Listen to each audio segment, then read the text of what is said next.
Hey guys, tonight we drift through a place where silence has weight. Salem Village, the year after the witch trials have burned themselves out but left their smoke in every chimney and memory. You walk along the dirt path, your boots crunching on frost-bitten leaves, and though the gallows are gone, you swear the air still leans away from that hill, as if even the wind remembers what happened there. You probably won't survive this kind of quiet, not because it's dangerous, but because it's the kind that makes you think. So, before you get comfortable, take a moment to like the video and subscribe, but only if you genuinely enjoy what I do here. And I'm really curious, what time is it where you are right now? From which corner of the world are you listening to this sleepy stroll through America's most haunted little village? Now dim the lights, maybe turn on a fan for that soft background hum, and let's ease into tonight's journey together. The year is 1693, and Salem is trying to be normal again, though normal feels like a borrowed coat, stiff, ill-fitting, and full of memories that smell like smoke. You can hear the hammering of carpenters repairing fences once torn down by mobs, the chatter of neighbours pretending they never screamed accusations across those same fences. The gallows hill has been cleared, the ropes burned, the names whispered only during prayer. One mainstream fact floats like fog here. Over 20 people were executed or died in prison during the trials, most insisting on their innocence to their final breath. That number alone still makes your stomach tighten, though someone in the tavern always insists it was necessary for the good of the colony. You sip your ale quietly and pretend you didn't hear. A quirky detail slips into conversation too, that some villagers swear their cows stopped producing milk for weeks after the hangings, as though the animals themselves mourned. The debate you overhear at the edge of the marketplace, and that historians still argue about, is whether the trials were truly sparked by ergot-poisoned rye causing hallucinations or by sheer delicious hysteria. Either way, you can't help thinking the truth is probably less magical and more human, which is somehow scarier. You move through the village, noting how every door seems to open a little slower now, how laughter feels rationed like sugar. The cobbler's shop smells of leather and anxiety. He was on a jury once, you recall, and now he keeps his head down when women pass. Even the church bell sounds nervous when it rings, like it's testing the air for ghosts. There's a sermon tonight about mercy, though everyone knows the minister was among those who shouted loudest a year ago. He clears his throat more than he preaches, and you wonder if guilt has its own rhythm. The pews creak beneath people who wish the wood were soft enough to swallow them whole. A widow near the front keeps glancing at the door, maybe half expecting her daughter to walk in, the one they hanged for talking to a cat. You think of the cats too, once killed by the dozen for being familiars, now creeping back into alleys as if testing whether humans have regained their senses. You chuckle softly at the absurdity of it all, though the sound feels out of place, like laughter at a funeral. Night settles early in Salem, smothering daylight like a heavy quilt. You walk toward the river, and your breath fogs the air. Across the water, lanterns glimmer in houses where people once gathered to testify, now flickering behind drawn curtains. Inside, families eat in silence, spoons tapping bowls like small apologies. You can almost smell the tension. Boiled cabbage, wet wool, unspoken words. A man at the table says grace, his voice trembling slightly on, "Forgive us our trespasses." You imagine the invisible weight pressing down on every word, and for a moment you feel sorry for him. Maybe he accused someone. Maybe he only watched.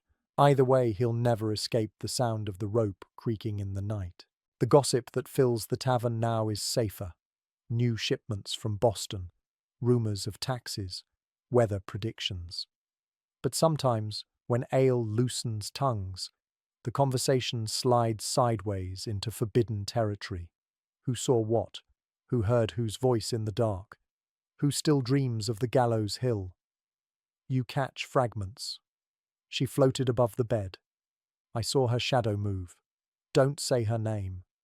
Someone snorts and says it was all nonsense, that we've grown wiser now, and everyone laughs too quickly, like people trying to prove they're cured. The fire pops, sparks drift up the chimney, and you realize how easily hysteria could return if the right spark fell into the wrong pile of dry hearts. Outside, the air smells like thawing earth and something metallic. You step past a wooden post where a notice once hung. Trial tomorrow. The letters now faded under new paint. Children chase each other nearby, playing a game called The Witch is Coming. One of them pretends to faint dramatically and everyone giggles. Their mothers watch from doorways, half smiling, half haunted. You sense that the town has chosen not to erase the memory but to domesticate it, to make it safe enough to laugh at. You can't decide if that's healing or denial. As you wander home under a full moon, you catch your reflection in a puddle and think about the people who once saw devils in every shadow. You realize that fear doesn't vanish, it just changes costume. Today it wears modest bonnets and prays longer. Tomorrow it might wear reason and call itself science. Either way, Salem will keep whispering its lesson to anyone who listens.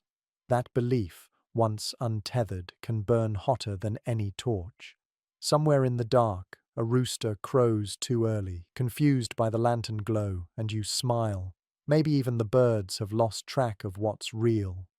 The wind sighs through the trees, a soft, exhausted sound, as if the forest itself is finally exhaling after holding its breath for a year. You pull your cloak tighter and keep walking, knowing the night won't harm you. It's the memories that still have teeth. You wake before dawn, the kind of pale hour when the sky hasn't decided whether to forgive the night or drag it out a little longer, and you feel that same indecision humming through Salem itself, a village suspended between remorse and routine. You stretch, hear the creak of the wooden beams above you, and think about how survival feels heavier than guilt sometimes. Everyone who's left alive is, in a strange way, still on trial, except the jury is memory, and the verdict keeps changing. You pull on your wool stockings and your plainest clothes because, in this new version of Salem, simplicity has become its own armor. Even the ribbons on dresses have vanished, as though beauty itself might draw suspicion back from the grave. The smell of porridge fills your small home, thick with the scent of ash and oats, and when you step outside, you catch yourself glancing at your neighbor's window just long enough to make sure she isn't looking back. There's a rhythm to paranoia here. It softens but never stops, like the sound of the tide. You walk toward the village green where the frost still sparkles, and the first rooster call echoes across the empty air. Every building looks slightly different since last year, not rebuilt but redefined. The blacksmith's forge feels colder even when the fire burns bright. The tavern laughs sound brittle and forced. The church door opens slower, as if testing its own faith. People nod to each other without names, trading cautious good mornings like secret codes. Somewhere in your chest, you hope that today will be quieter, that no one will mention those months. But quiet is a tricky kind of peace. It often hides what people are too afraid to say out loud. A historical fact you can't quite shake. By the winter after the trials, more than 100 accused were pardoned, their names cleared, but not their reputations. That's the cruel arithmetic of history. The ink of forgiveness never washes the stain of fear. Some families left Salem altogether, moving north toward Andover or Boston, carrying with them the invisible luggage of whispered guilt. Others stayed and buried their anger beneath politeness. You watch a woman selling candles at the market, her smile perfectly shaped, but her eyes refusing to meet anyone's. Her sister was hanged, you remember, though no one mentions it anymore. Every time someone buys one of her candles, they light a little memorial without realizing it. You pause at the well to draw water, and old Mr. Goodwin, the one who once testified that his neighbor's cow flew, tips his hat at you. You nod back, unsure whether to laugh or pray. He's harmless now, just a relic of panic, though sometimes he still tells the story to travelers for a pint of cider. The fringe tidbit that keeps circulating is that a few of the jurors later claimed to have seen visions of the executed pleading for mercy in their dreams, which, you suppose, is fair payment for bad judgment. Scholars today debate whether those dreams were divine punishment or early symptoms of collective trauma, though back then, trauma wasn't a word people had. They just called it haunting. Midday brings the church bell again, the sound echoing across the river. You find yourself in the pews before you realize you've walked there, joining others who pretend prayer can tidy up the past. The minister's sermon is about Job, about suffering and the lesson of endurance. You drift in and out, the words washing over you like gentle static. He says, "We are the tested ones," and you nearly laugh because everyone in this room both failed and passed the test in the same breath. There's a strange comfort in shared hypocrisy. At least it's something everyone understands. You notice a little boy tracing the grain of the pew with his finger, making invisible drawings. His mother gently swats his hand, then whispers something about obedience. You think about how children here grow up learning that belief is both salvation and danger, that faith can save you or hang you, depending on who's listening. After the sermon, people gather outside in stiff clusters, exchanging small talk about the harvest, about the ships delayed from England, about how the governor's apology last year didn't quite cover it. You overhear someone joke that the apology should have come with free butter, and you almost smile because humour is the first sign that maybe the village is healing, or at least pretending to. A woman drops her basket, apples rolling across the dirt, and instantly 3 hands reach to help her. For a moment, there's something tender, fragile, like sunlight through fog. But then one man pulls back too quickly, remembering who she is. Her aunt was accused, and the warmth dissolves into awkward silence. You sigh. Salem is learning forgiveness the way a child learns to walk. Stumbling, falling, trying again. You walk down to the river after supper, the sky melting into that late winter indigo that always feels like velvet over glass. You throw a pebble into the water and watch the ripples spread. Each ring feels like a name: Bridget, Rebecca, Giles, widening, fading, but never truly disappearing. The frogs croak somewhere unseen, stubbornly alive, and you envy their simplicity. They don't carry history, they just sing. The air smells faintly of pine and soot, and when you close your eyes, you can almost hear the old cries, blurred by distance and time. You tell yourself, it's the wind. You return home to candlelight and write a few lines in your journal. Not about the trials, not directly, but about the way the stars seem quieter now. The ink pools in small dark lakes on the page, your quill shaking slightly. You wonder if peace is even possible when everyone's survival came at someone else's expense. Maybe healing, you think, isn't about forgetting. Maybe it's about remembering without turning to stone. You blow out the candle, slide under the rough wool blanket, and listen to the house breathe. Somewhere outside, a dog barks once, twice, then stops, as if even it knows better than to disturb the ghosts that guard this uneasy calm. The first scent that reaches you in the morning isn't smoke anymore, but bread, fresh, heavy, and a little too dense, like the mood that hovers over every table in Salem these days. You stir from your straw mattress, the chill already biting at your fingers. And the first thought that crosses your mind is not gratitude, but survival. You survived the night, and that's something you don't take for granted here. In the kitchen, your neighbor's daughter kneads dough at the hearth, the muscles in her arms working with quiet rhythm, and you notice that she still glances toward the door every few minutes, as though expecting someone to burst in with another accusation. You can't blame her. Habits born of terror die slower than witches. The wooden bowl creaks as she presses it, and you think about how many times those same hands once pointed toward the gallows. Everyone's hands in Salem carry stories now, some of bread, some of betrayal. Outside, the frost has finally given way to mud. You walk through the marketplace, stepping over puddles that reflect the grey sky like mirrors that refuse to flatter. The conversations around you sound normal enough. Prices, weather, the new trade ships out of Boston.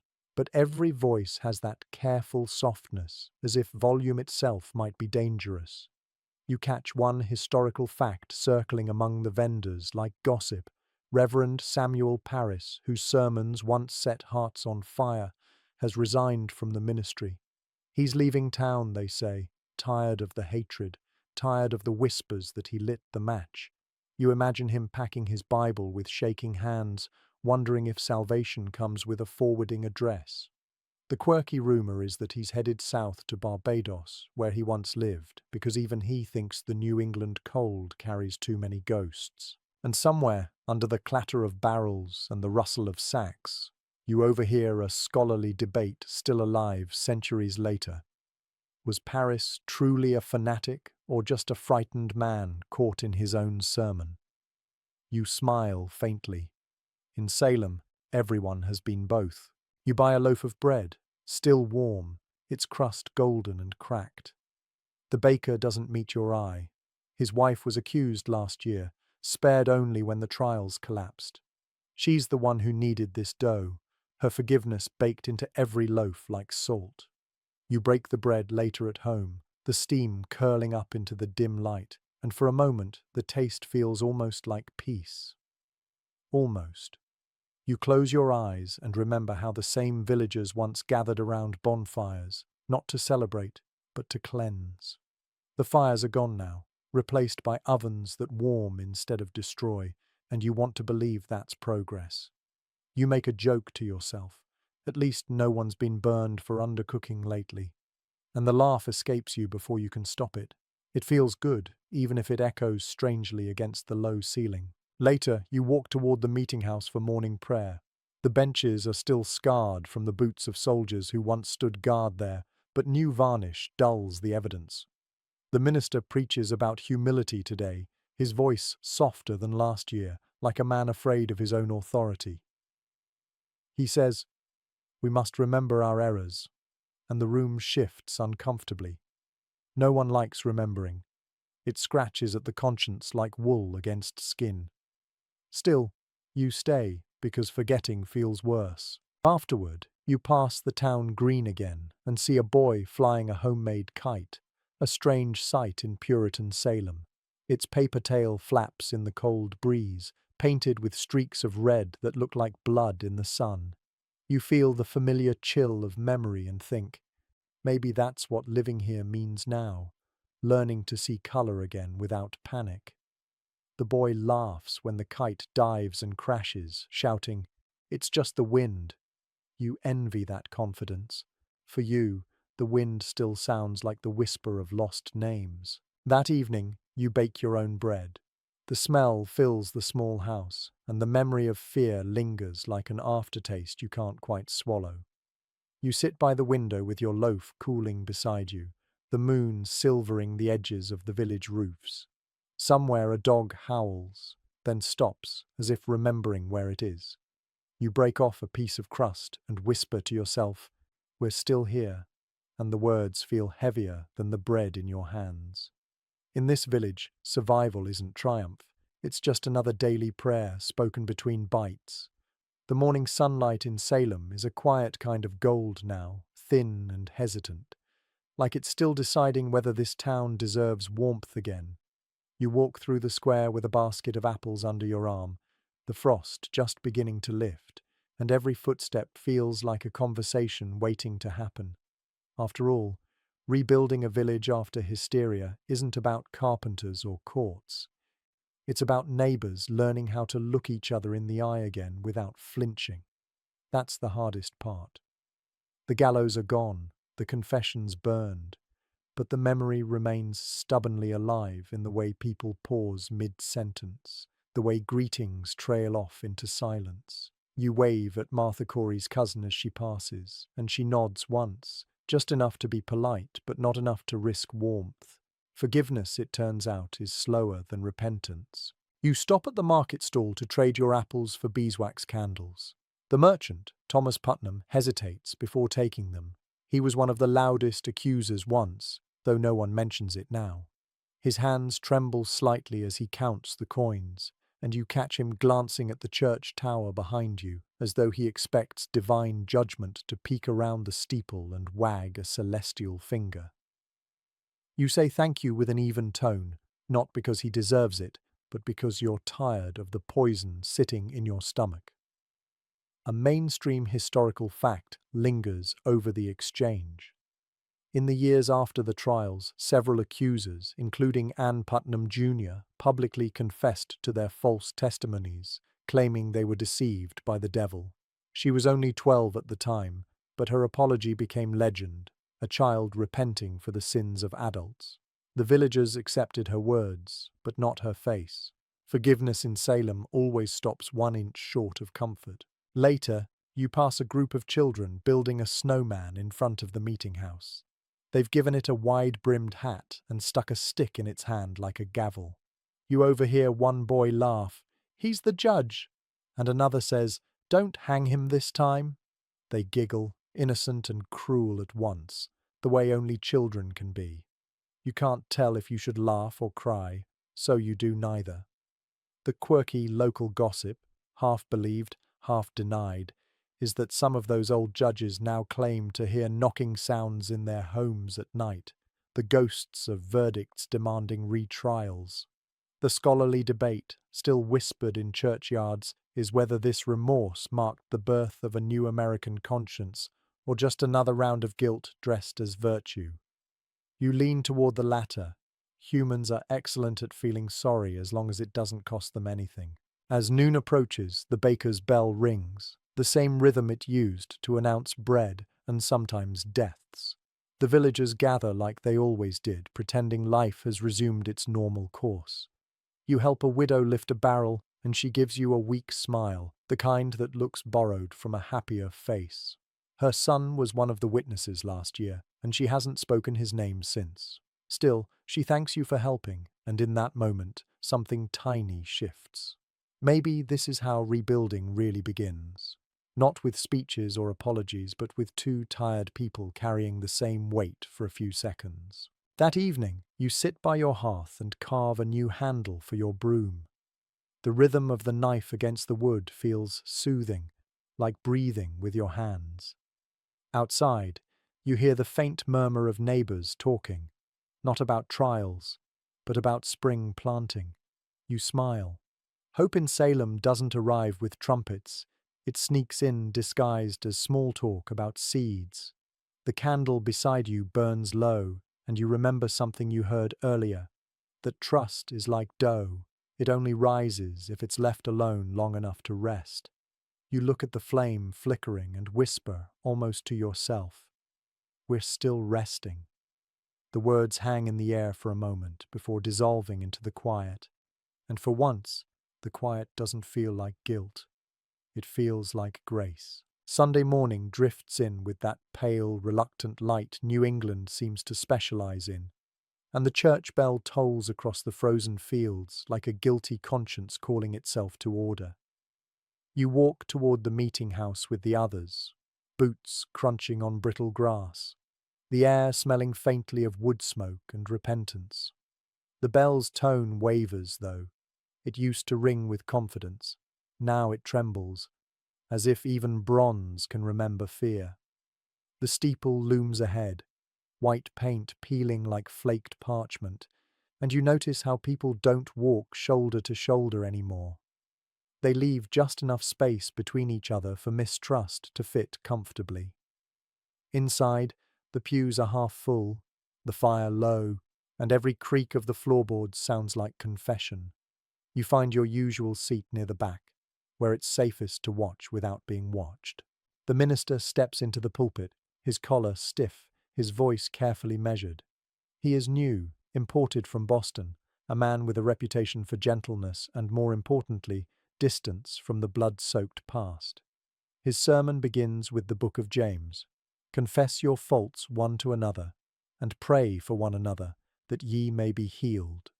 You feel a collective flinch ripple through the congregation, as if every soul in the room just remembered how dangerous confession can be. You try to listen, but your mind drifts to the last time this pulpit thundered with accusations. That voice, Paris's voice, had split the village like an axe through green wood. A documented fact settles in your thoughts. In 1697, a formal day of fasting and prayer was declared throughout Massachusetts to atone for the sins of the witch trials. The irony doesn't escape you. Fasting for forgiveness feels like a bargain between guilt and hunger. A few rows ahead, you see Goody Bishop's husband, her widow's widower, sitting stiffly, hands folded so tight his knuckles gleam white. His eyes don't blink. No one sits near him. Across the aisle, two women exchange glances and look quickly away. You can almost hear their thoughts. Should we pity him or curse him? Maybe both. And you wonder if grief in Salem has simply learned to wear politeness like a Sunday hat. A quirky superstition still clings to the edges of the service. Some say the church's new bell cracked slightly the first time it rang after the executions, a hairline fracture that runs like a scar across its throat. When the wind hits it just right, it hums with a strange dissonance, as though even the metal refuses to sing in unison with the town. Halfway through the sermon, the minister's voice falters. He pauses, clears his throat, and for a moment looks almost frightened by the silence that follows. You feel something shift in the air, a shared understanding that even he, untouched by the trials, is haunted by them now. His hands shake as he closes the Bible. "We must rebuild trust," he says softly, "for without it, faith has no foundation." It's meant to sound hopeful, but you hear fatigue instead. The scholarly debate that will echo for generations starts right here in your head. Did the witch trials strengthen American religion by purging fanaticism, or did they quietly plant the seeds of skepticism that would later bloom into reason? You can't decide. Maybe they did both, like a storm that clears the field but kills the roots. When the service ends, people file out slowly, as though the church itself might collapse if everyone left at once. Outside, the sunlight has sharpened into icy brilliance, and you squint against it, blinking like someone emerging from a cave. A child tugs at your sleeve and asks if the devil is still hiding under the floorboards. You tell him no, but your voice sounds too uncertain, so you add a joke. If he is, he's probably bored to death listening to sermons. And the child laughs, though his mother does not. Humor feels dangerous but necessary now, like medicine that burns going down. You linger by the door as others pass, each one avoiding the other's eyes. The minister stands near the steps, shaking hands, his smile too wide, his pupils small with strain. You shake his hand too and feel the tremor running through his fingers, the church that trembles, reflected in the man who must hold it steady. You walk home in silence, the snow squeaking under your boots, the bell's cracked echo following you all the way to your door. For the first time, you realize the sound isn't haunting, it's honest. It reminds you that even holy things can break, and sometimes that's the only way they learn to ring true again. The old meeting house where the trials once unfolded still stands, its clappered walls weathered to the color of ash, and you can't help but notice how the building itself seems embarrassed to exist. The windows, once filled with light and fury, now glare dull and clouded, as if trying to forget what they've seen. You approach slowly, boots crunching on gravel, the same path jurors once marched with trembling hands clutching Bibles, the same door where confessions were signed in ink, sweat, and fear. It's empty now, court dismissed, justice gone home for supper, and yet the silence inside has a texture to it, thick like dust, heavy like guilt. You step over the threshold and inhale the smell of old wood, candle wax, and something sour, like time itself rotting. A sunlight beam slices through the cracked shutters and lands on the judge's bench, and for a moment you imagine the ghost of William Stoughton still there, pen in hand, eyes full of righteous certainty. A historical fact lingers like a stubborn echo. When the Special Court of Oyer and Terminer was dissolved in October 1692, Its judges never formally repented. Stoughton even went on to become lieutenant governor. The trials ended, but authority simply changed robes and carried on. You exhale through your nose and murmur, "Justice retires," but guilt keeps working overtime. You walk the aisle where the accused once stood, and your steps creak loud enough to make you flinch. The wooden floor is scarred from chair legs dragged during testimony, each mark a fossil of panic.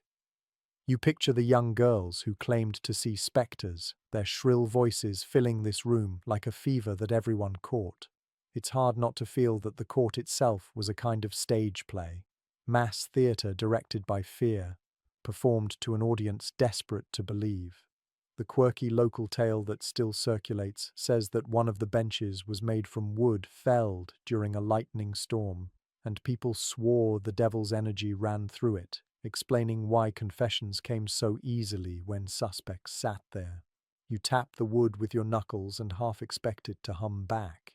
It doesn't, but the air feels charged anyway. Outside, a group of boys toss stones at a fence, daring each other to say the word witch out loud. You smile faintly at their foolish courage. Even mockery is progress in a place that once crucified imagination. You recall how, after the court dissolved, Governor Phipps ordered all remaining trials halted and pardoned those awaiting execution. A scholar might later argue that his decision was more political than merciful. His own wife had been named in the hysteria, and nothing motivates reform quite like fear of losing your spouse to a noose.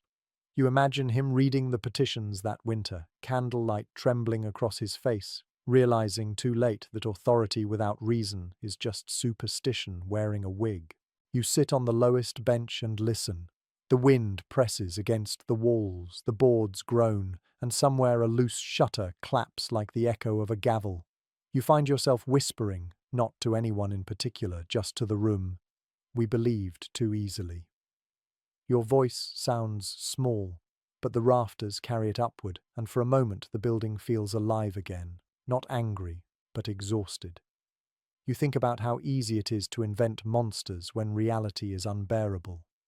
Maybe that's the real trial that never ended.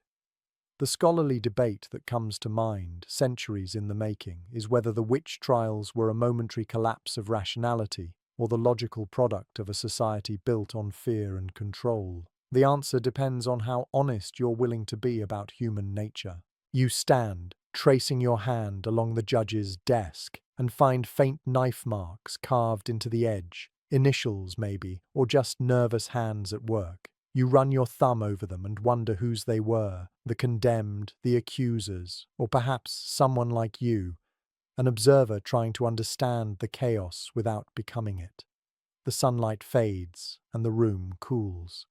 You turn to leave, but glance back once more at the empty bench, and for a strange second, you could swear you see movement, just a flicker of shadow where no one stands. You smile at your own nerves and mutter, "All rise," before stepping out into the fading afternoon. The door closes behind you with a hollow thud, like a book finally shutting on a chapter too long left open. Outside, the air smells fresher, the sky washed clean by thin clouds, and as you walk home past the river, you realize the town's healing is happening quietly, just like the court's retreat, not with verdicts, but with silence, learning how to mean peace again. The winter sun slants low through the frost-bitten trees as you make your way past the old schoolhouse, its roof sagging under the weight of another cold morning. The laughter you hear isn't the innocent kind you expect from children. It's sharper, half nervous, half mimicry, the echo of adults who never quite stopped whispering about witches. You stop outside and peer through the warped glass. Inside, a group of children sit on benches, worn thin by restless legs, their quills scratching against parchment as the schoolmaster drones on about arithmetic. But when his back turns, one little girl pokes another and whispers, "Confess, or we'll say you flew." The others giggle, eyes darting toward the door to make sure no one important hears. You can't tell if it's a joke or a reenactment, and maybe that's the most unsettling part. In Salem, memory has a way of pretending to be play. You lean against the fence and think about how these children, born into the smoke of the trials, are growing up surrounded by stories they don't fully understand. Their parents speak of repentance, of God's mercy and man's folly, but the kids only see the gap between the two, a gap wide enough to swallow trust whole. A historical fact creeps in like an uninvited thought. Nearly 1/3 of the population of Salem village in 1692 was under 18. Meaning most of those who screamed accusations or watched the hangings were, in truth, still children. Historians later call it mass hysteria. You suspect it was mass imitation. After all, kids learn by copying, and they had watched the adults of their world turn fear into theatre. A fringe tidbit floats through your mind that some of the afflicted girls later claimed they couldn't remember anything from those months, as if their minds had burned out the memories to protect themselves. Whether that's truth or self-defense, no one can agree.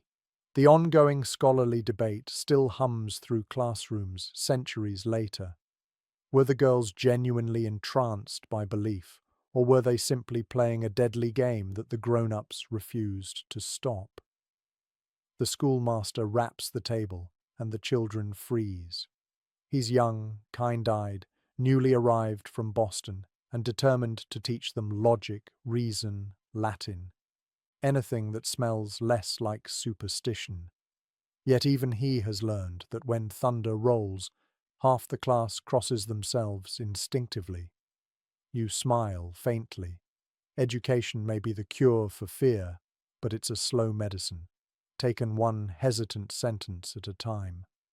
You watch as a boy raises his hand to answer a question about geography. "The world is round," he says proudly, and another student gasps, half remembering sermons about the devil's globe. The teacher sighs, corrects him gently, and keeps going. Progress in Salem doesn't march, it limps. At recess, the children spill out into the snow. Their games twist history into pantomime. They shout, "Witch, witch," and chase one another with sticks for brooms, collapsing into laughter when someone pretends to faint. A smaller child hides behind a well, crying softly, and no one notices. You kneel beside her after the others scatter. She says her mother told her never to play those games, that spirits might listen. You tell her gently that spirits have better things to do, though you're not entirely sure. She nods, but still refuses to step on the patch of ground where the others had drawn their magic circle. Children have long memories, not of facts, but of feelings. And Salem's soil is soaked in feelings too strong for time to drain. That evening you pass a cottage where a mother hums to her son by the fire, the melody soft and careful. You recognize the tune. It's a lullaby that used to be a psalm. She's changed the words, smoothed out the verses about judgment, left only the ones about light and rest. You stand outside a moment, listening to the warmth in her voice, and think maybe this is how healing travels now, through songs, through stories retold without the screaming parts. You imagine the children growing up and telling their own children that it all happened long ago, in the time of the witch fear, until the story becomes a fairy tale instead of a scar. As the sky turns blue-black, the schoolhouse candle flickers out, and you feel the night breathe. Somewhere, a child's laughter echoes again, softer this time, almost tender. You tilt your head, realizing it no longer sounds mocking. It sounds like forgiveness, rehearsing its first line. You smile to yourself and walk on, boots crunching over the frozen ground, thinking that maybe, just maybe, the future always begins in the way children choose to remember the past. By spring, reason itself starts walking the streets of Salem like a nervous guest, unsure whether it's been invited. You see it in the way people talk, carefully, as if words might still be tried for witchcraft. You see it in the hesitant debates over supper tables, when someone dares to say, "Perhaps we were mistaken." The word "perhaps" does all the heavy lifting now. It's safer than "wrong." You wander through the thawing village, mud sucking at your boots, and sense that everyone here is trying to reason their way out of a memory that defies logic. The problem, of course, is that logic itself was once considered dangerous, sorcery of the mind. A historical fact drifts through your thoughts. By 1693, Increase Mather had already written his famous critique, Cases of Conscience Concerning Evil Spirits, arguing that it was better for 10 witches to go free than for one innocent person to die. You wonder how many in Salem actually believed him, or whether they just quoted him like scripture to sound modern. Either way, logic had arrived, but it came limping, late to the bonfire. You stop outside the old parsonage, where ministers used to meet and plan interrogations. The shutters are nailed shut now, the roof patched with uneven wood, but you can still feel the residue of conviction clinging to the air like smoke that refuses to clear. You hear someone inside, maybe just a board creaking, and imagine the ghost of old Reverend Paris pacing, clutching his Bible, muttering about invisible armies. The town swears it's empty, but you've lived here long enough to know that belief leaves fingerprints deeper than dust. A strange rumor still circulates, that on stormy nights the house glows faintly from within, like candlelight behind sealed eyes. People say it's just the moon reflecting on glass. People also said girls could fly, so you take that explanation with a pinch of Puritan skepticism. Logic, you decide, isn't the opposite of fear. It's the remedy you forget to take until after the fever breaks. The scholars will later call this period the rational awakening of colonial America, when skepticism began to grow like moss on old sermons. But here, it looks less like awakening and more like exhaustion. A quirky bit of gossip from the tavern proves the point. The new schoolmaster, remember the kind-eyed one, was nearly dismissed last month for teaching philosophy. When asked what that meant, he said, "I merely told them to question everything." You imagine the silence that followed, the sharp intake of breath from elders who'd rather live with ghosts than with doubt. You stop by the riverbank, the one that once reflected torchlight from angry mobs, and watch the current slide by smooth and slow. There's something soothing about it. Water has no memory, no doctrine. It just moves. You toss in a pebble, and the rings widen. Each ripple feels like an idea spreading, slow, quiet, unstoppable. Maybe that's how reason wins, not through shouting, but through persistence. You look toward the woods, where children gather herbs for medicine, and think about how even those herbs were once suspect, their healers condemned as witches. Now the same recipes are printed in pamphlets from Boston and praised for their natural properties. You chuckle to yourself. The difference between witchcraft and science, it seems, is marketing. By dusk, the air grows cold again, and mist creeps down from Gallows Hill. You can see it from your porch, the faint outline of the ridge, softened by twilight. The trees there look like they're bowing under the weight of memory. You sip weak cider and try to reason your way through the ghosts that Salem refuses to let go of. The debate in your mind isn't theological or political. It's personal. You ask yourself, how do you forgive a community that used reason as a weapon, then abandoned it when it mattered most? You stare into your cup, and the cider trembles in your hand, catching the reflection of your own tired face.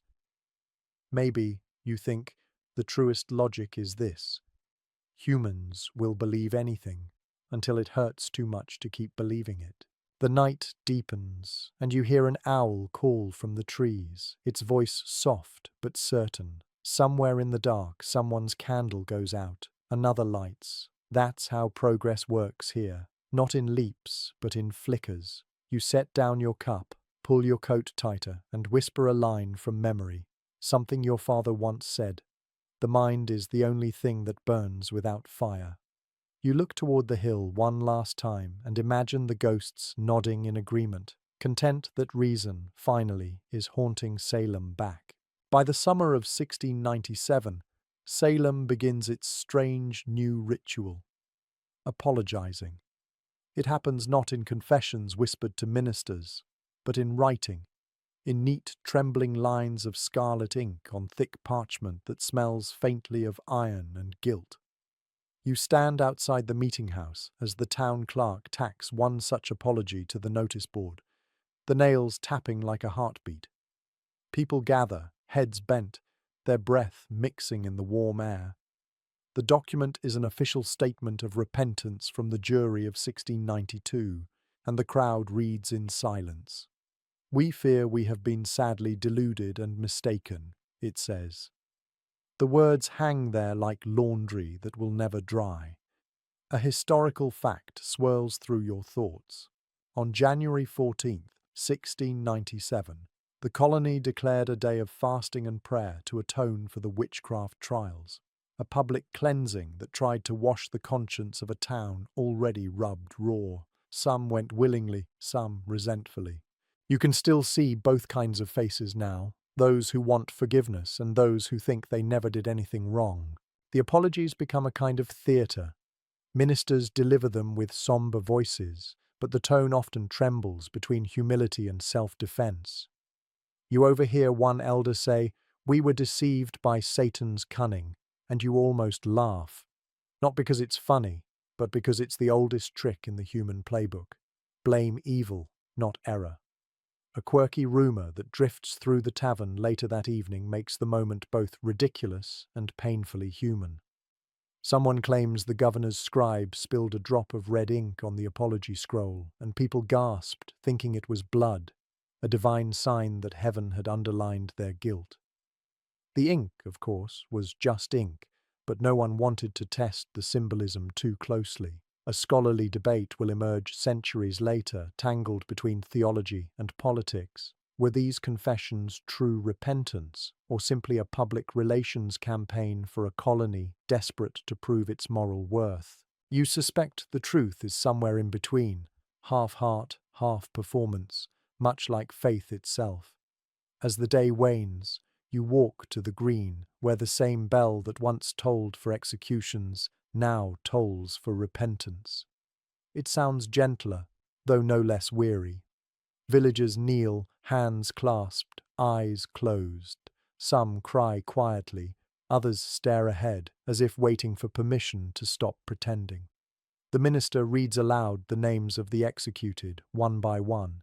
Each name feels like a stone dropped into water, and the ripples reach even those who once denied knowing them.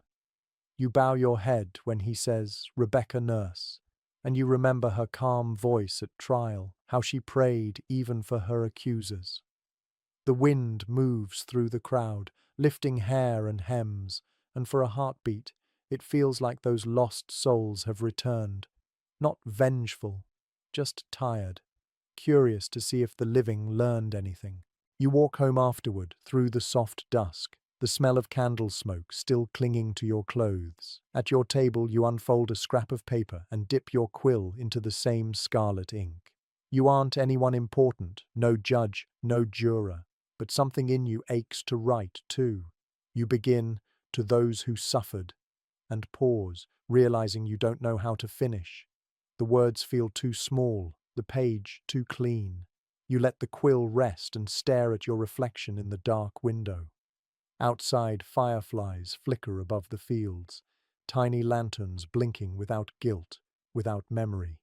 You envy them for that. Before bed, you whisper a small prayer, one not found in any Puritan book. "Forgive us our fear and teach us to see without trembling." The house creaks as if answering. The night air smells of earth and ink. You blow out the candle, and for the first time in years, you sleep without dreaming of ropes. Somewhere beyond the walls, the bell tolls one last time, softer now, not as punishment or warning, but as a sigh, the sound of a town that has finally begun to speak truth aloud, even if its voice still shakes. By the turn of autumn, the village has grown almost ordinary again, or at least that's the performance everyone is committed to. You wake to the hum of daily life that was once drowned out by accusation, the lowing of cows, the thud of an axe splitting wood, the sleepy clatter of breakfast dishes. People are back to gossiping about crops and marriages instead of devils, which is progress of a sort. Salem now wears normalcy like a patched cloak. It covers the scars, but doesn't hide the seams.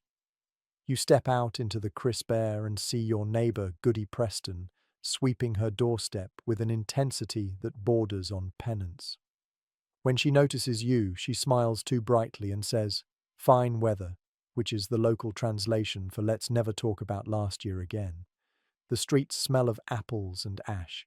The gallows hill is overgrown with weeds now, though every child in town knows exactly where it is. Even the dogs avoid it. At the market, voices rise and fall with cautious cheer. A historical fact trickles through your thoughts like cider through cloth. By 1693, trade in Salem had resumed almost entirely, and the town's economy recovered faster than its soul. Ships from England and Barbados dock again, their cargo full of molasses, rum, and gossip. You watch sailors unloading crates, their songs carrying across the harbour, and you can't help thinking how far away countries must sound like forgiveness to a people desperate for distraction.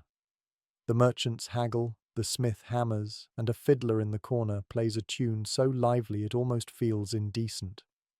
Someone jokes that witches would have danced to it, and half the market laughs, while the other half pretends not to hear. You realize humor here has become a fragile act of rebellion, mockery as medicine. There's a story spreading about the first Thanksgiving after the trials. The minister prayed too long, they say, as if afraid to stop in case God changed his mind again. The meal went cold, but no one complained. A quirky local rumor claims that someone secretly spiked the cider with rum that day, declaring it a sacrament of relief. You grin at the thought, imagining a whole village pretending the warmth in their cheeks came from grace alone. And somewhere between the jokes and the silence, you catch a deeper rhythm, life refusing to be tragic forever. That night, you attend a small gathering at a neighbour's home. They call it a discussion circle, though it feels more like a group exorcism of memory.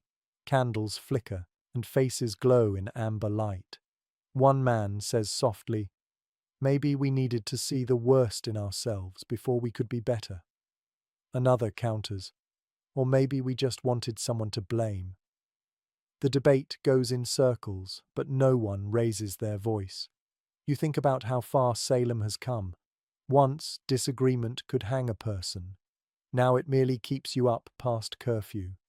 A young woman, the midwife's apprentice, quotes a line from Increase Mather about mercy, and you marvel that such words, once used to justify fear, now sound like hope. There's a small, scholarly argument alive in your mind even as you listen. Did Salem's madness end because of enlightenment, or simply because it became inconvenient? Maybe both. History, you suspect, is just madness with better manners. Walking home, you notice the smell of baking bread wafting through open shutters, laughter seeping out with it.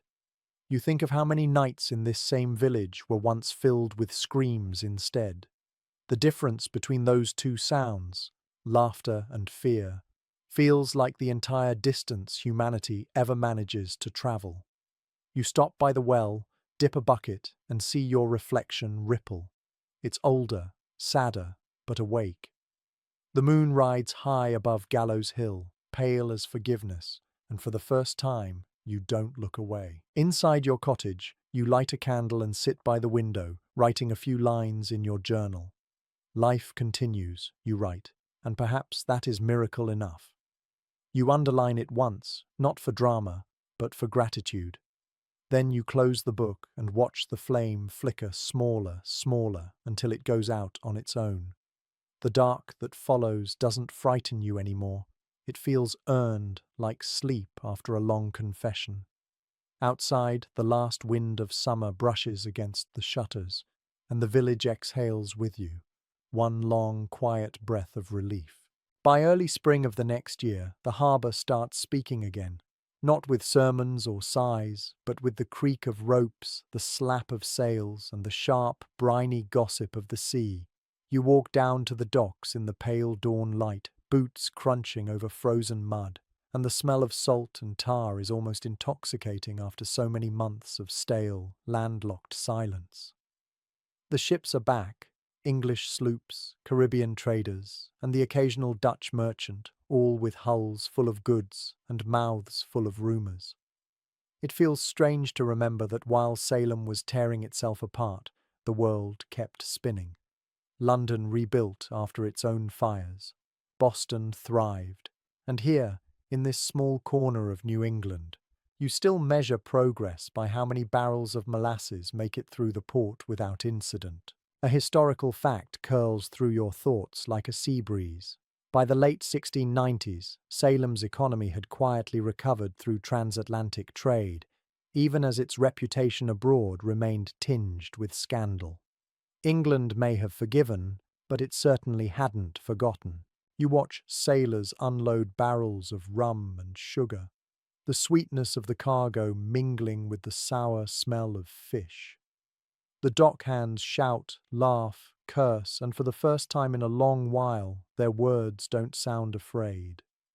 You lean on a post, half listening to a conversation between a mariner from Bristol and a local merchant who insists that witch stories make for good business. People love fear, the merchant says. It sells faster than sugar. The sailor laughs and agrees, claiming that pamphlets about Salem are being printed in London, read in taverns from Whitechapel to Edinburgh. You feel the irony twist in your chest. Salem's shame has become England's entertainment. Somewhere, a scholar will later note that the trials helped shape the colonial image abroad, making New England seem both devout and dangerously excitable. You think of it less academically. The world loves a scandal as long as it isn't their own. The quirky rumour among the dockside crowd is that a parrot on one of the Caribbean ships can perfectly mimic the words "hang her" and "confess." No one knows who taught it, or if it simply absorbed those cries from some haunted port along the way. When it squawks those words, the sailors laugh nervously, then feed it scraps of biscuit to shut it up. You stand there for a moment, listening to that bird repeating history like an echo that refuses to fade, and you wonder if every civilization has its own parrot, a creature that keeps shouting what everyone wants to forget. Later, you help unload a crate of books sent from London, a rare shipment of modern learning. The titles make you smile. The New Philosophy of Reason, On Natural Causes, The Anatomy of the Human Mind. Once these pages would have been considered dangerous, even heretical. Now they're fashionable. You thumb through one volume, the ink-smudged paper smelling faintly of seawater, and read a line about the folly of superstition. You close the book and think, if only reason could be imported in barrels like rum. The scholarly debate you overhear that evening at the tavern is whether Salem's madness might have been prevented if only the colonies had more access to education and science. Someone argues that knowledge breeds arrogance. Another counters that ignorance breeds the noose. You sip your ale quietly, thinking that both might be true. As the sun sets over the harbour, painting the masts in streaks of gold, you sit on a crate and watch the tide roll in. The sound of the waves feels older than guilt, calmer than any sermon. You imagine the ocean as a witness, silent, impartial, recording everything. Maybe that's why the sea feels holy to you. It doesn't judge, it just remembers. You whisper to the wind, "We're better now," though you're not sure if you're trying to convince the ocean or yourself. When night falls, the lanterns along the dock flicker like stars, and the distant rhythm of the tide begins to lull the town. Somewhere in the dark, a ship's bell rings twice, soft and steady, and for a fleeting moment, Salem feels like any other place, a port where humans trade fear for profit and hope for salt. You pull your coat tighter and start home, the taste of brine still on your lips, carrying the strange comfort that the world beyond Salem's borders has already moved on. The Atlantic keeps whispering, and this time you're finally ready to listen. By the summer after the ships returned, the word witch has finally stopped being a death sentence. though it still isn't a word you say loudly in the marketplace. It lingers now like a ghost that everyone politely pretends not to see. You notice how it slips into sentences half swallowed. She's a clever woman, though you know, or that herb works wonders, though it's best not to mention where she learned it. In a village that once worshipped certainty, silence has become the new superstition. You walk through the fields, the stalks of corn brushing your sleeves, and realize that the witches of Salem haven't vanished. They've simply changed form. They live now in stories, in whispers, in the folds of imagination that people use to explain what still frightens them. A historical fact returns to you like an echo. The official exonerations of the condemned continued for years, with new names cleared as late as 1711. Families petitioned, begged, wept in courtrooms for their dead to be declared innocent. Some received modest sums in compensation, though everyone knew no coin could buy back a reputation or a life. You picture those hearings, tired judges, older and greyer, muttering apologies into their wigs while widows stared straight ahead, unblinking. You wonder if justice ever truly returns, or if it just sends a messenger now and then to keep up appearances. You pass the old nurse's cottage at the edge of town. Rebecca Nurse's family still lives there, though the shutters are always closed. A bouquet of dried lavender hangs by the door. No one says who placed it there, but you recognize the gesture. An offering, or maybe an apology. You pause to breathe in the scent, faint but stubborn, and you think how fitting it is that something meant to ward off evil now wards off forgetting. The air carries the smell of sun-warmed herbs and the distant tang of the sea. You smile faintly. Healing, it seems, smells a lot like rosemary. In the evenings, the young people gather near the riverbank to tell stories. They call them witch tales, though everyone knows they're more about imagination than history now. You sit nearby one night, half listening as a girl describes a witch who rides moonlight across the salt marsh. Her friends squeal and laugh, and one of them says, "If that were true, my mother would have been hanged years ago." The laughter that follows isn't cruel this time. It's almost affectionate, the sound of a generation reclaiming what fear once stole. A quirky detail you overhear later makes you chuckle. One of the boys carved a broomstick charm and hung it above his door for luck. His grandmother scolded him, but left it there. Maybe you think superstition has simply learned better manners. The scholars of the future will argue over this moment, whether the fading of witchcraft belief marked progress or loss. Some will say it was the dawn of reason, others that it stripped the world of wonder. You feel caught somewhere in between. After all, a world without mystery is just as frightening as one too full of it.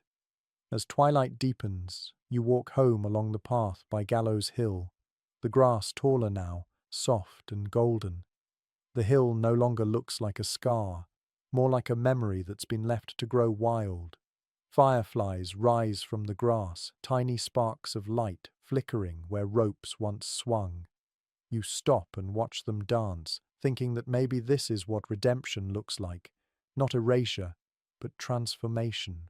When you reach your doorstep, you glance up at the stars, pale, cold, distant, and imagine the spirits of the accused somewhere among them, finally free of the weight of accusation.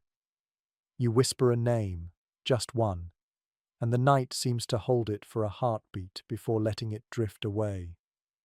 The wind moves through the trees, gentle, approving, and for the first time you realize Salem's ghosts no longer need to be exorcised. They've been remembered instead, and that, you think, might be the truest kind of peace. By the early 1700s, Salem has learned to package its ghosts for export. The witch trials have become a convenient parable, a story to quote when politics needs a moral and the pulpit needs a villain. You stand outside the new courthouse one bright morning, watching a crowd gather as a local magistrate gives a speech about vigilance against evil, and you feel the words crawl under your skin like an echo. Every generation, it seems, finds new witches to hang. The crowd nods, applauds, looks solemn at all the right moments. No one mentions the irony. The gallows are gone, but the performance continues. You glance at the faces around you, earnest, anxious, devout, and realize that fear never really dies. It just learns better Latin. The magistrate waves a printed pamphlet high in the air, its ink still fresh. You recognize the name of the printer, Samuel Green of Boston, who once published the testimonies from the trials themselves. Now his press sells sermons about false accusers and dangerous leniency. History, you think, has developed a fine sense of humor. A historical fact slips into focus.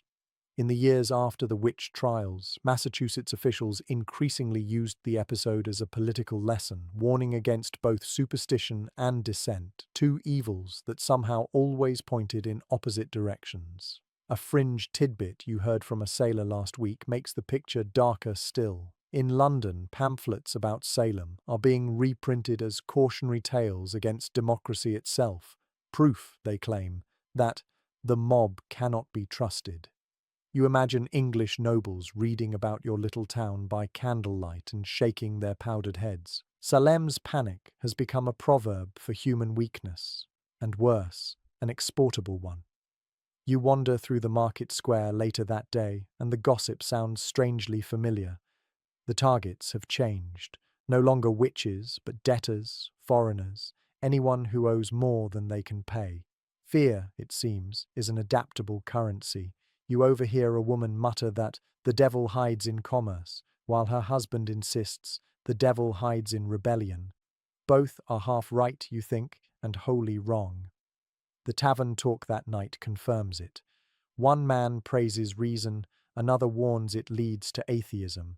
A third bangs the table and declares that skepticism is itself a spell cast by pride. The laughter that follows is nervous but genuine.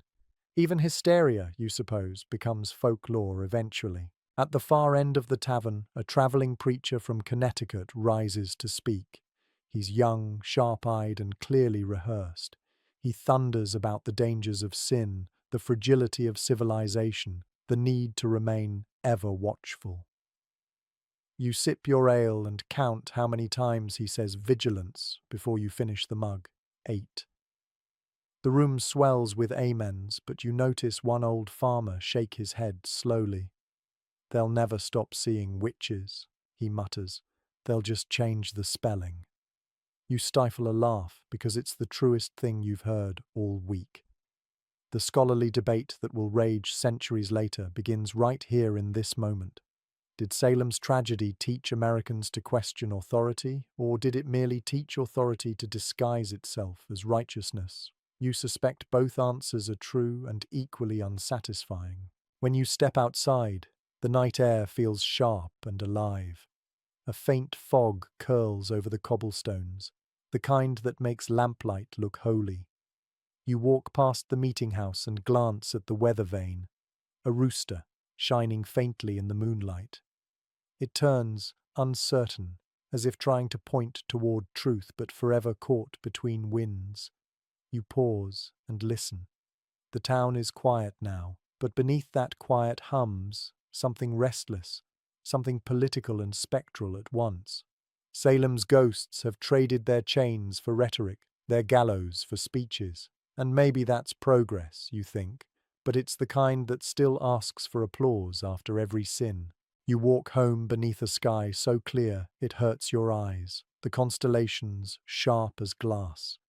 Somewhere behind you, the courthouse bell tolls, a single note, long and trembling. It sounds like a reminder, or perhaps a warning, that every time a society congratulates itself on being wiser than before, a new kind of darkness starts rehearsing its lines. By 1702, the word reason begins to sound almost fashionable, like a new spice everyone claims to understand, but no one quite knows how to use. You walk into the meeting house one chilly evening, where candles flicker over polished wood, and a small crowd gathers to hear a visiting lecturer from Boston. He wears a brown wig powdered unevenly and carries himself with the confidence of a man who has read more books than most villages own. His topic, he announces, is the natural order of God's universe and the folly of superstition. Half the audience sighs in relief. The other half crosses themselves just in case. The lecture begins in a voice so smooth you could spread it on bread. You lean back on the bench, listening as he insists that logic is the new salvation, that we must trust evidence, not dreams. You smile faintly. If he'd said that 10 years ago, he'd have been hanged before supper. A historical fact anchors itself in your mind. Around this time, scholars like Cotton Mather, once a zealous witch hunter, began writing about science and natural philosophy, publishing works like The Christian Philosopher, trying to prove that reason and faith could coexist. You imagine the irony of it, how a man who once catalogued spectral evidence now praises the microscope. Progress, it seems, is just fear with better lighting. The lecturer continues, gesturing with his quill. "We must think," he says dramatically, "for thinking is godly." You glance around the room and see people nodding cautiously, unsure whether thought is still safe. Afterward, the discussion spills into the cold night air. The tavern across the green glows with the promise of warmth and ale, and naturally the crowd migrates there. Inside, the debate stretches well past midnight. A young sailor claims that witches never existed, only loneliness. A farmer insists that without belief in the devil, the world will lose its moral compass. A schoolteacher, perhaps emboldened by the cider, declares that the trials were proof not of Satan's work, but of human imagination running wild. You listen quietly, sipping your drink, feeling the town's mind flex and ache like a muscle unused for too long. The scholarly debate of later centuries will call this moment the beginning of America's Enlightenment. Though to you it feels less like dawn and more like insomnia. Everyone awake, uncertain what to do with their new clarity. The quirky rumour circulating in Salem these days is that an inventor in London has made a device that captures lightning in a glass jar. A toy of Lucifer, one minister calls it, while another says it's proof that the heavens themselves can be studied like any other machine. The story fascinates you. After all, lightning once meant wrath. Now it means curiosity. Maybe the world isn't shrinking from mystery, it's learning to measure it. You step outside the tavern to clear your head, and the night smells of wet earth and wood smoke. The stars above look sharper somehow, less mystical and more precise, like tiny equations written across the sky. You walk home along the road to Gallows Hill, and the thought of the word reason makes you laugh softly. How fragile it is, how easy to praise in peace and abandon in fear. You recall a sermon from years ago when Reverend Parris thundered that the devil hides in questioning minds. Now, Boston men print pamphlets declaring that questions are the soul's highest calling. Perhaps both are right, in their own contradictory way. You stop halfway up the hill and look back toward the faint lights of the village. The houses look smaller than you remember, yet somehow brighter. The wind picks up, cool and curious, tugging at your coat. In the distance you hear a night bird call, and for once, no one in Salem rushes to interpret it as an omen. You grin at that. Progress may come slowly, but at least it walks forward. You whisper to the darkness, half in jest. No witches tonight, only thoughts.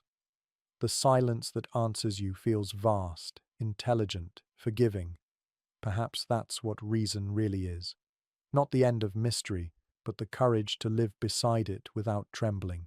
By the spring of 1703, the church bells ring less for fear and more for argument.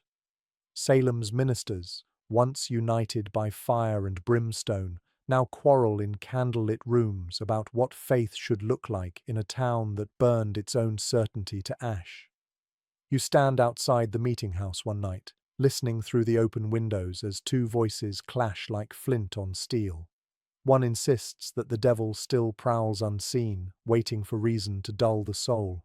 The other swears that God himself gave man reason to prove his glory. The congregation sits in rigid silence, heads swiveling like witnesses at a duel. The walls creak with the strain of too many sermons.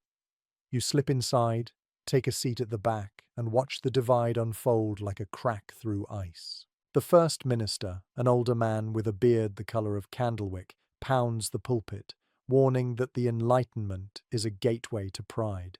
"It was doubt," he cries, "that opened the door to witchcraft."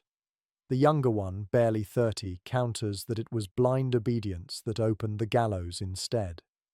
A historical fact drifts through your thoughts.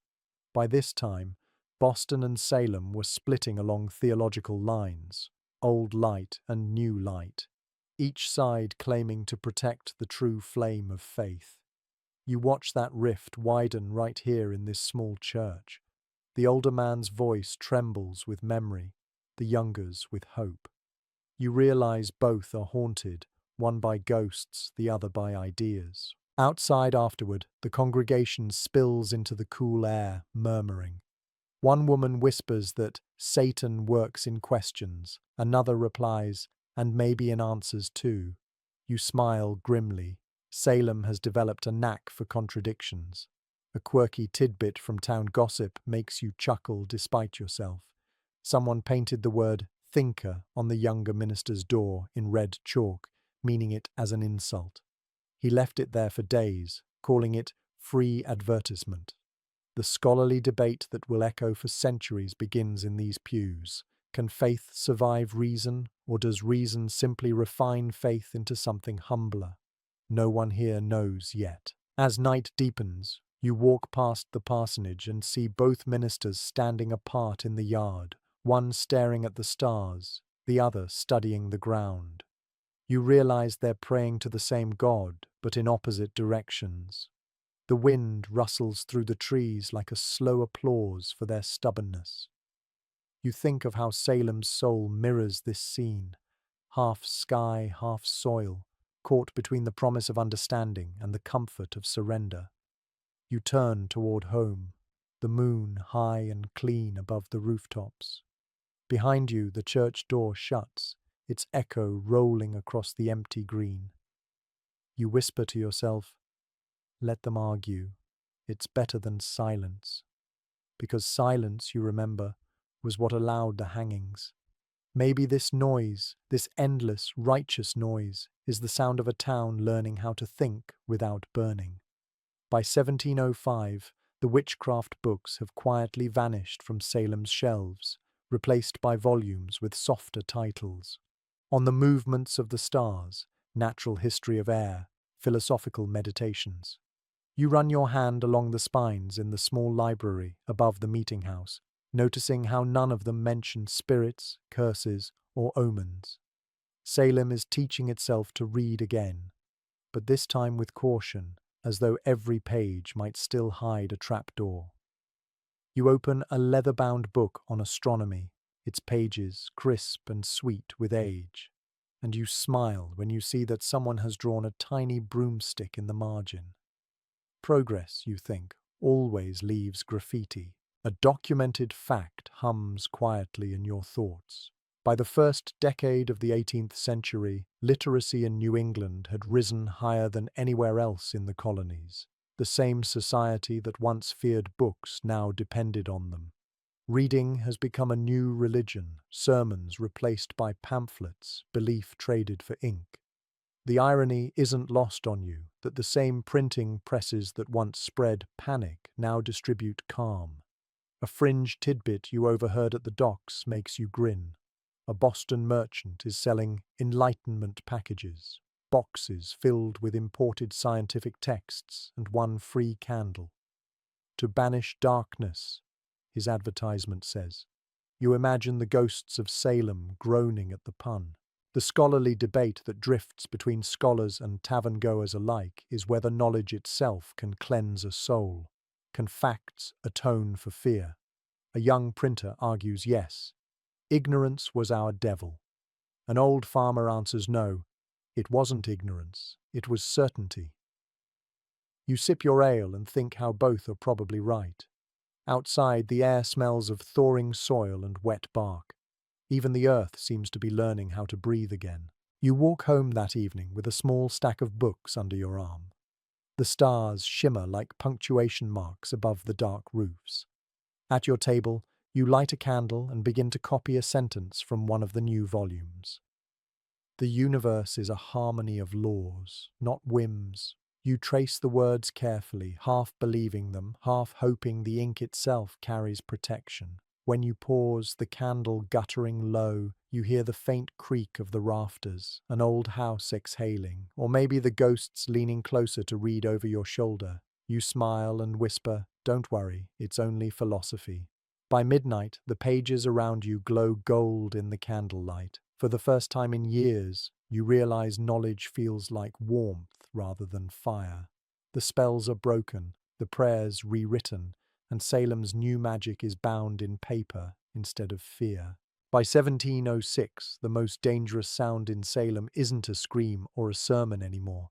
It's a whisper that starts with, "What if?" You hear it first in the tavern, from a young preacher barely old enough to shave, who leans across the table and says quietly, "What if the devil was never real at all? What if it was just us?" The room freezes mid-breath. For a long moment, no one moves, and then, as if to break the spell, someone laughs too loudly and spills his ale. But the question hangs there, stubborn as smoke. You watch the preacher blush, realizing he stepped off the edge of the known world and landed in thought. That, you decide, is bravery.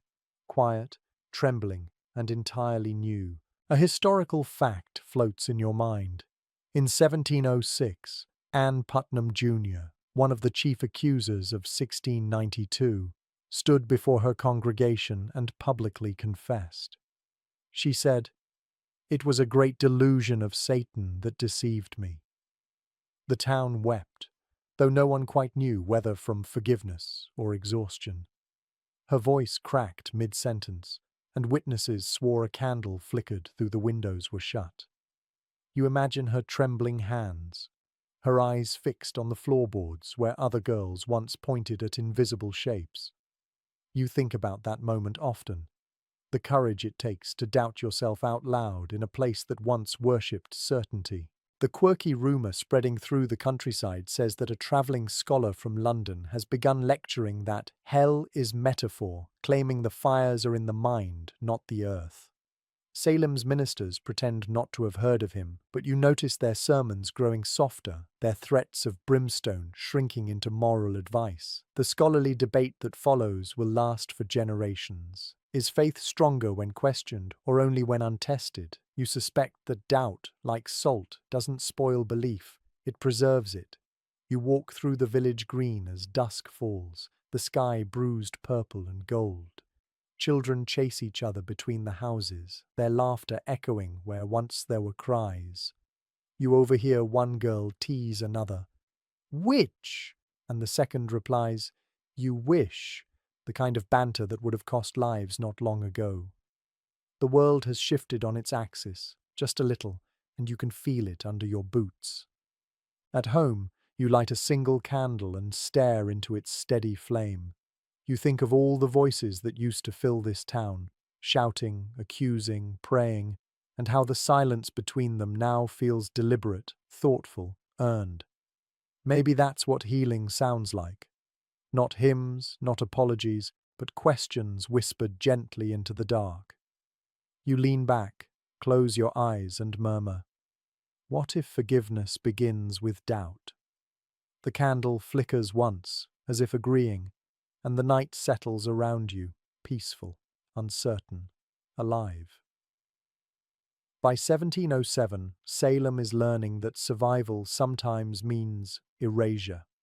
You walk past the familiar houses along the main street and notice new signs painted over old ones, surnames altered with careful brushstrokes.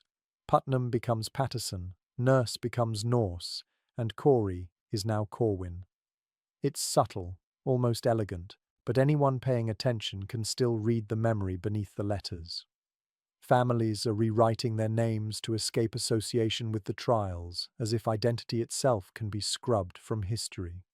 You pause to watch a mother teach her children the new spellings, tracing the letters with their fingers on a slate, whispering, Say it correctly, or they'll remember.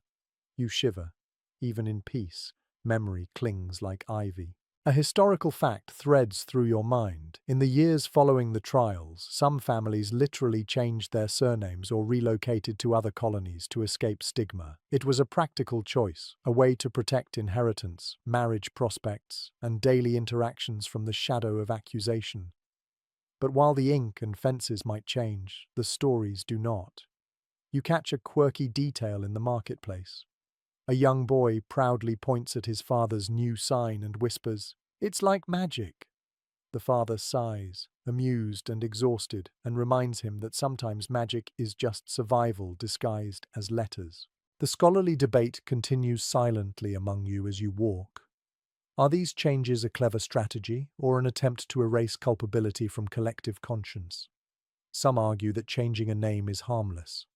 Others say it is a denial of responsibility, a small repetition of past fears. You don't know which is right. Perhaps it is both. Perhaps it is human nature to flee guilt while clutching its lessons. By afternoon, you pass the old courthouse and notice a family pausing at the steps. They are younger relatives of those accused, gazes lowered, hands fidgeting. The mother whispers a correction to her son's pronunciation of the new name.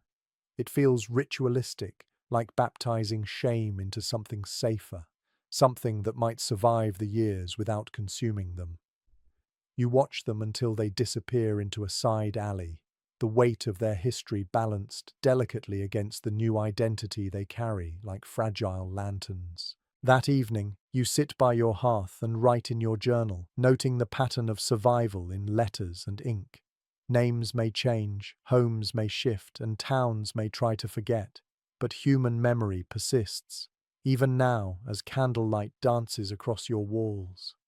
You realize that rewriting names is less about erasing the past and more about learning to live beside it, carefully, quietly, with one eye on history and the other on the warmth of tomorrow. By late 1707, Gallows Hill has grown wild again, grass and weeds curling over the slopes where ropes once swayed in the wind, and the village treats it like an uneasy neighbor, seen but rarely spoken to. You walk the narrow path leading up the hill at dusk, the earth soft beneath your boots and the horizon glowing faintly with the last light of day. The air smells of moss and cold stone, a lingering tang of something older that your nose can't name. You stop midway to catch your breath, heart hammering not from exertion but from the memory of names once called, lives once ended, and the strange, haunting stillness that follows a town's collective terror. A historical fact settles beside your feet like a stone. The majority of the executions in Salem took place at the base of this hill, the hangings public, meant to instill fear and order, yet instead leaving scars in every shadow and every stone. A quirky tale lingers among locals. Children swear that at twilight the wind whistles in the shape of human sighs, and that if you listen closely, you can hear the faint creak of ropes swinging where none exist. Some swear it's the ghosts of those wrongly executed, pacing in the space between worlds, waiting for acknowledgement. You pause to consider it, thinking that memory has its own life, independent of reality. And the scholarly debate, did the hill's notoriety serve as a deterrent, or did it simply reinforce collective hysteria, embedding itself deeper into the psyche of Salem? You feel that it might have done both. As you climb higher, the village below spreads out in quiet rows of roofs and chimneys, smoke curling lazily into the evening sky. The trees sway in the breeze, almost whispering secrets about those who once stood accused beneath their boughs. You stop at a clump of wildflowers, remembering the names of Rebecca Nurse, Giles Corey, and others whose stories linger in invisible ink across the town's memory. The light softens, and a small flock of birds rises in the distance, scattering across the twilight sky like tiny reminders that life persists even when fear has tried to dominate. You sit on a moss-covered stone, imagining the faces of those hanged, their features softened by time, but their presence unmistakable. The air feels charged, not malevolent but observant, as if the hill itself remembers.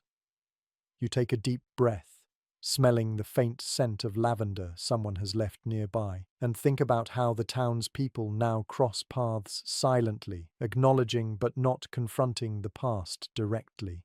The ghosts have become teachers in this quiet way, shaping behavior and conscience without a single word. By nightfall, the sky above Gallows Hill is a deep, inked blue, stars glittering faintly through the scattered clouds. You stand, brushing dirt from your sleeves, and take one last look over the valley. The wind sighs through the grass, and you feel a strange, almost sacred weight of presence, watchful, patient, neither accusing nor forgiving. Walking back down toward the village, you notice the chimneys glowing warmly, windows spilling amber light, and you understand. Life continues, fragile and careful, and the hill will always be there, reminding everyone that memory and morality are intertwined, inseparable, and never quite at peace. By 1708, the women of Salem are learning to reclaim their lives, though every step carries the shadow of what came before. You walk past cottages with freshly whitewashed walls, where widows and healers quietly reclaim their craft, their hands steady on tools and herbs that were once considered signs of witchery. The air smells faintly of lavender, rosemary, and simmering stew. Comfort scents, yes, but also warnings that life can be fragrant and dangerous in equal measure. You notice a midwife bending over a basket of newborns, humming a tune she once learned from her grandmother. No one remarks on it. The song is her own small rebellion, a reclamation of voice and space. A historical fact drifts into your mind. In the years following the trials, many women accused of witchcraft returned to their vocations, some quietly, some under new names, practicing midwifery, herbalism, or domestic arts, slowly knitting the social fabric back together. The quirky rumor that clings to these streets is that some women have begun leaving charms of protection by doorways, not to ward off witches, but to keep the town from forgetting what fear felt like. Children laugh nervously at them, while neighbors pretend not to notice. You pause to watch one such charm, a small bundle of rosemary tied with red thread, hung from a nail on a new cottage. You think of it as both warning and promise. Meanwhile, the scholarly debate simmers quietly. Do these women's acts of reclaiming space represent genuine empowerment, or are they survival tactics dressed in the appearance of independence? You suspect both. Survival is never simple. A young widow sits outside her home, weaving baskets. She glances at you, smiles briefly, then returns to her work. You know her story. Accused, spared, shunned, watched. Every smile is a careful negotiation with history. Every glance, a subtle claim to authority over a body once threatened. You think about how these women speak to one another now, sometimes in code, sometimes in silence, passing knowledge, herbs, or small jokes under the watchful eye of memory.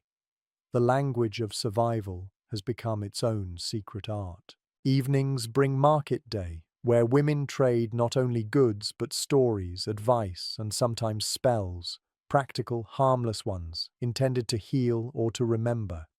You overhear a conversation. One woman insists that certain teas soothe nerves still frayed from fear. Another counters that some practices are too close to superstition.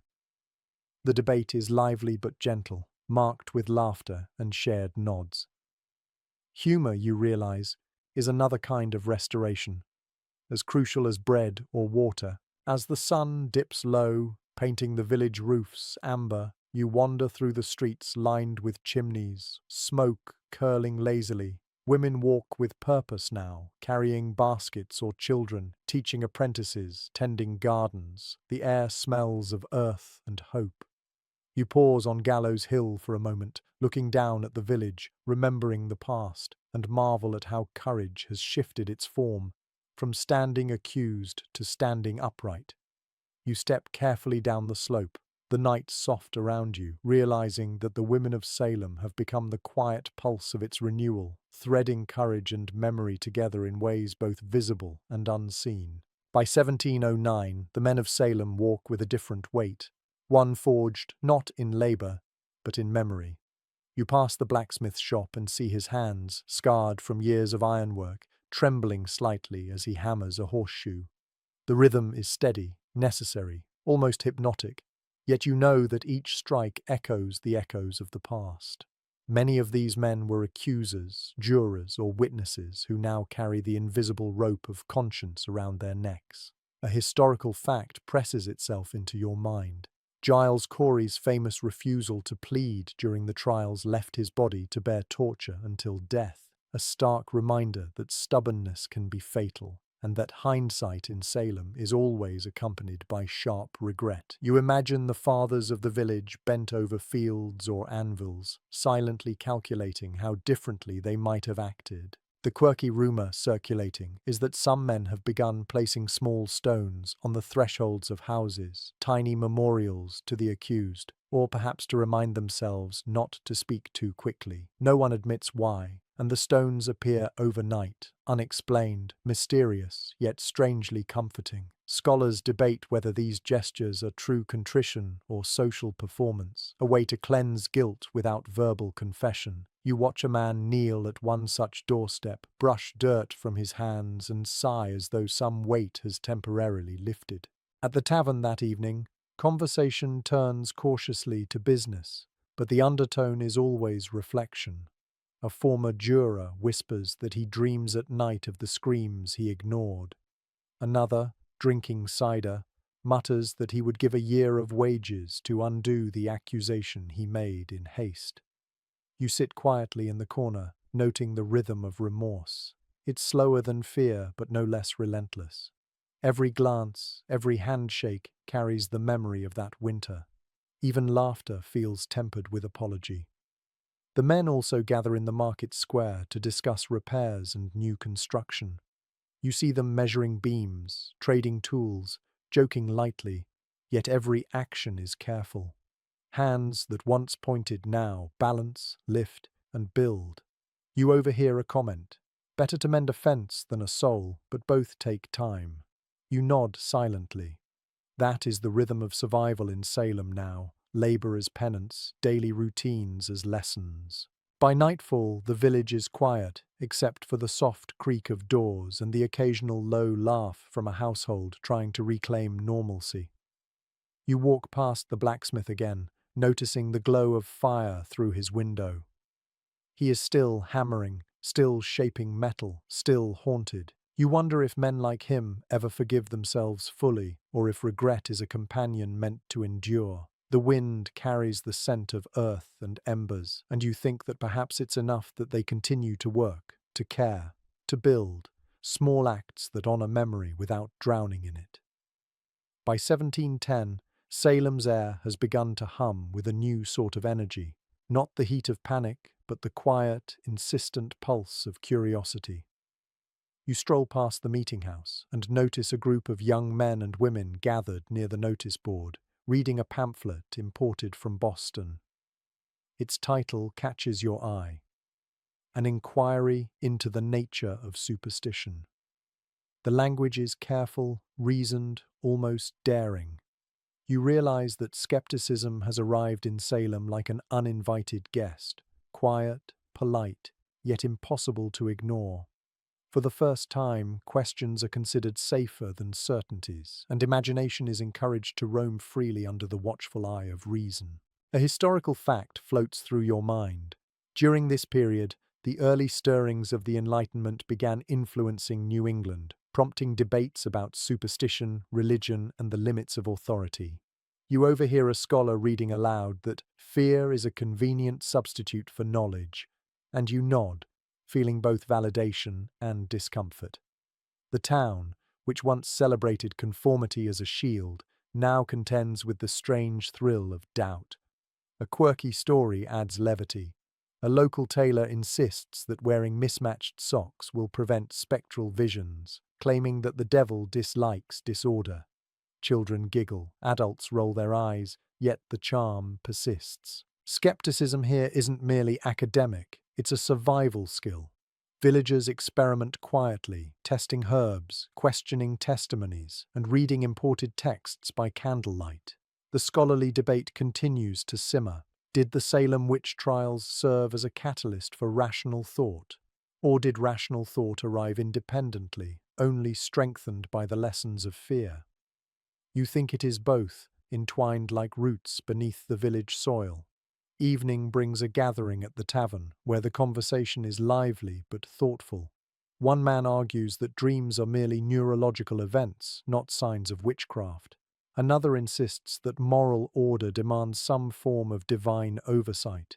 You sip your ale and note how subtly the tone has shifted. Threats of punishment are replaced by wagers of logic, and laughter has returned as a sign of engagement rather than fear. Later, you walk home through streets glowing with lantern light. Shadows stretch long, but they no longer resemble accusatory hands. You pause on Gallows Hill, looking down at the village below, and feel the air shift, alive with inquiry, cautious optimism, and the steady pulse of human intellect reclaiming its right to wonder without trembling. For the first time in years, you think that maybe, just maybe, Salem can thrive, not by forgetting its past, but by questioning it with clarity and courage. By 1712, the story of Salem has begun to echo beyond its village boundaries, spreading like ink dropped into water, reaching other towns, colonies, and even the ears of those across the Atlantic. You walk past the ferry landing where travelers wait, eager for word, and overhear snippets of conversation. The Salem trials. Unbelievable. They say it changed how we judge evidence in court. The gossip is alive and mobile, carrying with it the moral weight of the events that occurred a decade ago. A historical fact resonates. The aftermath of the trials influenced the Massachusetts government to later implement stricter evidentiary standards, limiting the use of spectral evidence in court. The town's horror had slowly transformed into a legislative cautionary tale. In taverns and inns along the coast, the quirky rumor circulates that children in Boston are now playing a game called Salem's Lessons, where imaginary accusations end in fines rather than death. You can't help but chuckle. Fear has been repackaged into pedagogy. Meanwhile, the scholarly debate continues to ripple. Did the Salem trials instill in Americans an enduring skepticism toward hysteria, or did they merely serve as a blueprint for future moral panics? The villagers themselves are only beginning to understand that their suffering has been woven into a broader narrative about justice, community, and the dangers of unchecked authority. Walking through the marketplace, you notice the way people speak now, carefully, almost academically. Conversations about farming, trade, and weather are peppered with lessons and cautions about rumor, evidence, and the human tendency to panic. You pause to help a neighbor load a barrel of salted fish onto a cart. His face is lined with worry, not because of immediate threat, but because he knows that the memory of fear can travel faster than the scent of fish. You reflect on how these small acts, careful words, measured actions, are the seeds of a collective conscience that will outlast any one generation. By dusk, the streets of Salem are quiet, and you find yourself gazing at the distant chimneys, smoke curling like thought.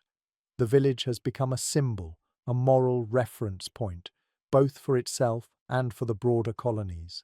Every child learning caution, every adult recalling regret, contributes to the formation of a societal memory that transcends the village. The winds carry whispers from the river, the docks, and the hills, reminders of the past, yes, but also carriers of wisdom. As you head home, you pause atop Gallows Hill, looking down at the lights twinkling across the village. You realize that Salem, though scarred, has become a mirror for the emerging conscience of a growing nation. Its ghosts are no longer only shadows of fear. They are teachers, shaping understanding, caution, and, ultimately, the very structure of justice. You breathe deeply, feeling the wind in your hair, and know that the town's lessons, painful, awkward and humbling, have begun to travel farther than anyone could have imagined. By 1715, the memory of the trials has settled into every corner of Salem, but the lesson they left behind remains slippery, like water running through fingers.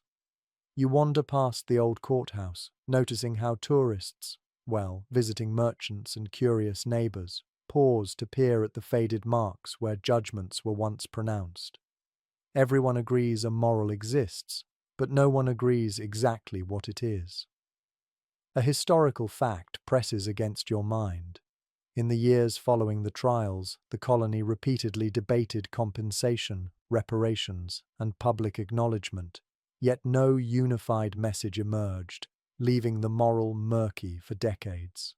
Every interpretation of never again is filtered through personal grief, pride, and the collective fear that shaped the past. A quirky local story clings stubbornly to conversation. A woman claims that the ghosts themselves vote nightly on what lesson Salem should teach, and that the wind carries their arguments through the village. Children giggle, elders mutter, and you can't tell if anyone is serious, but you like the thought.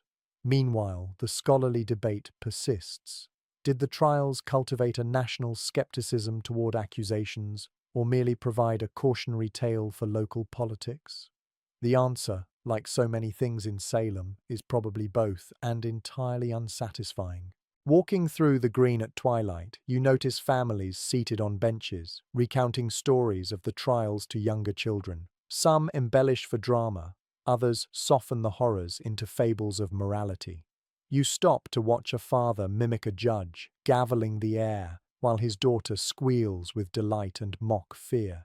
The memory of executions is now filtered through play, yet the echo of reality lingers beneath each laugh. You realize that storytelling itself has become a form of education, carrying cautionary wisdom even as it entertains. By nightfall, the streets are empty, save for lanterns flickering in windows. You pause atop Gallows Hill, looking down at the soft glow of Salem, and reflect on the multiplicity of lessons circulating through the village. Some will remember fear, some guilt, some courage. Some will see the trials as divine punishment, others as human folly. You recognize that ambiguity is the town's final inheritance, a moral without a single owner. The wind rustles through the trees, carrying the faint scent of earth and smoke. You breathe deeply, sensing both the weight and freedom of interpretation. Salem has survived, yes, but its story is never settled. You step down the hill and walk home, the village quiet, the lessons varied, and the night carrying a soft, impartial reminder. Memory, unlike guilt, cannot be erased. It can only be understood in many ways. By the late evening of 1716, Salem breathes differently. The streets are quiet, lit only by the soft amber glow of lanterns swaying gently in the night breeze. You walk slowly through the village, boots crunching on frost-touched dirt, aware that each step echoes on roads once patrolled by fear. Houses exude warmth, smoke from chimneys drifts lazily into the sky, windows glow like cautious eyes, and somewhere a dog barks, then settles again. The village is alive, yes, but alive with memory, its heartbeat measured, careful, thoughtful. You pause by Gallows Hill, where the grass has grown thick and wild over the graves of the past. The rope marks are gone, replaced by earth and time, yet you can feel the lingering presence of what was lost, the weight of lives taken too soon, the silent echo of voices that still demand to be remembered.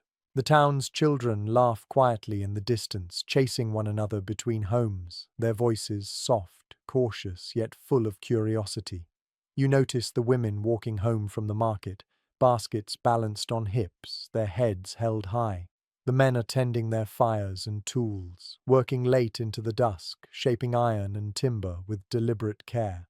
There is an unspoken understanding here. Everyone carries a part of the past, yet each acts to rebuild in the present. A historical fact rests gently in your mind. By this time, Salem's population had returned nearly to pre-trial levels, and daily life, though marked by caution, had resumed with a rhythm that promised endurance. Yet you notice the difference. The villagers now speak in measured tones, watchful eyes cast kindly rather than fearfully, as if the act of living itself has become a lesson in responsibility and remembrance. You pause at a window where a family is gathered around a supper table.